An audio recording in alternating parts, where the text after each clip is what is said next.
성형수술에서 절대, 무조건, 100% 이런 말은 존재하지 않습니다. 아무리 간단한 수술이라고 하더라도 항상 부작용의 위험은 있기 때문입니다. 안녕하세요. 성형과 관련된 모든 정보를 알려드리는 닥터연아 16년차 성형외과 전문의 이민영 원장입니다. 많은 분들이 고민하시는 눈성형, 그 중에서도 상안검, 하안검 후에 발생할 수 있는 부작용과 합병증에 대해서 자세히 소개해드리려고 하는데요. 모든 수술은 합병증과 부작용이 발생할 수 있다는 점 꼭 기억해 주시길 바라면서 영상 시작하도록 하겠습니다. 우리가 아는 눈성형은 흔하게 쌍꺼풀 수술, 눈매 교정 수술, 상안검, 하안검 등 다양한 방법으로 진행이 가능한데요. 사실 이렇게 눈성형 수술에 대해서 이론적인 내용을 자세히 설명드려도 들으시는 환자분들 입장에서는 쉽게 이해하기가 어려우실 거예요. 그래서인지 저에게 상담을 오시는 환자분들 중에는 방대한 이론적인 내용 중에서 본인에게 해당되는 내용만 찝어서 설명을 드리는 게 도움이 되시는 편이에요. 다만 화려하고 선명한 눈 모양이라든가 시원한 라인을 만들기 위해 가지고 환자분에게는 어울리지 않는 방식으로 수술을 해달라 이렇게 요청하시는 분들도 가끔 계시기는 해요. 이런 환자분들의 경우에는 운이 좋아서 수술이 잘 된다?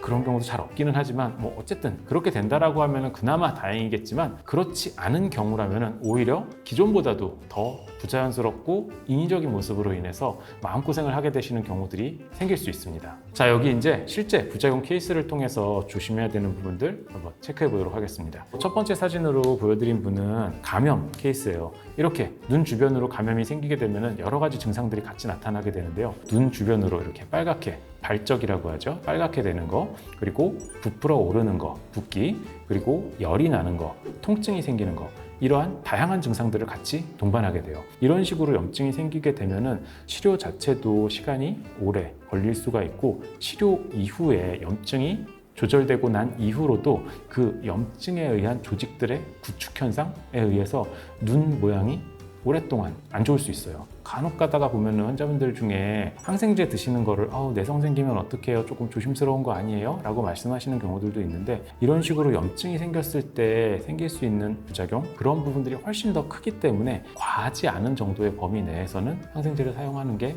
도움이 된다고 봅니다. 다음 케이스 하나 더 보시도록 할게요.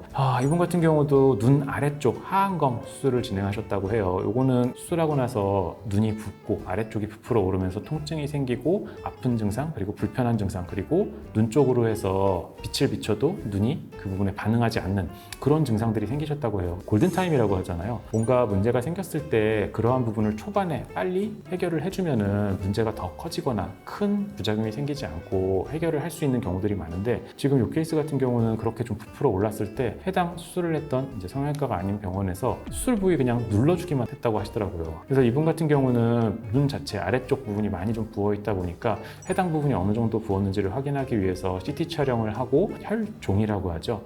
피가 나서 피가 굳어서 뭉쳐있는 부분들, 이거를 제거해주는 수술을 받으시고 눈신경, 시신경 자체가 조금 손상이 되어 있는 양상들을 보여서 신경의 회복을 위한 스테로이드 치료까지 같이 진행을 하셨어요. 최종적인 결과로서 시력은 회복이 안 되셨다고 해요. 성형외과적인 응급 상황이라고 하는 게 많지 않은데, 그 중에 정말 꼭 기억해야 될 성형외과적인 응급 상황이 눈 안쪽, 안화 뼈 안쪽에 내부 출혈이 있는 경우는 초응급 상황이다 라고 항상 생각을 하면서 일을 하게 돼요. 안타까운 케이스인 것 같아요. 네.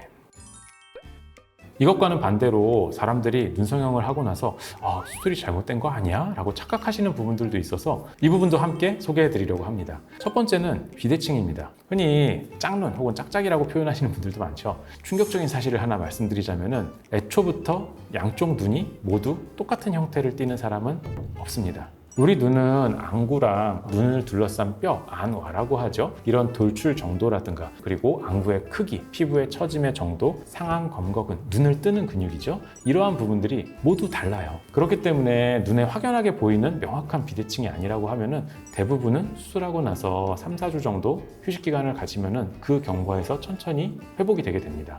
두 번째는 바로 흉살입니다. 많이들 오해하시는 부분 중에 하나가 바로 흉살인데요. 눈 주변의 영역에서 수술을 진행하는 눈성형의 경우에는 수술하고 나서 흉살이 생기는 케이스들이 바로 있습니다. 물론 수술하고 나서 티가 너무 많이 나서 흉살 제거를 진행하는 케이스도 분명히 있기는 하지만, 눈 중앙부 주변에 눈 성형을 진행한 경우라고 하면은 단순히 붓기에 의해서도 부어오른 게 흉살처럼 보일 수가 있어요. 이러한 부분에서 흉살은 개인차가 많이 나타나기 때문에 회복 과정이 느릴수록 흉살이 없어지는 게 오래 걸릴 수 있어요. 그래서 눈 주변 수술을 하시고 나면은 흉살이 생겼을 때 어느 정도 시간을 가지고서 기다려보는 것을 권장해 드리고 있습니다. 오늘은 눈 성형 후에 일어날 수 있는 부작용, 합병증에 대해서 알아보았는데요. 또렷하고 예쁜 눈을 디자인하는 것도 물론 중요하지만 수술하고 나서 불편감이 생길 수 있는 부작용이 발생하지 않도록 관리하는 것 역시 눈 성형의 핵심 사항이다 라고 강조드리고 싶어요. 그러니 혹시라도 눈 성형을 계획하고 계시거나 재수술을 고민 중인 상태시라면 시술 전에 충분한 상담을 통해서 부작용과 주의사항에 대해서 자세히 안내를 받으시고 신중하게 수술을 결정하시길 바라겠습니다. 성형에 관련된 모든 정보를 알려드리는 닥터연아 16년차 성형외과 전문의 이민영 원장이었습니다.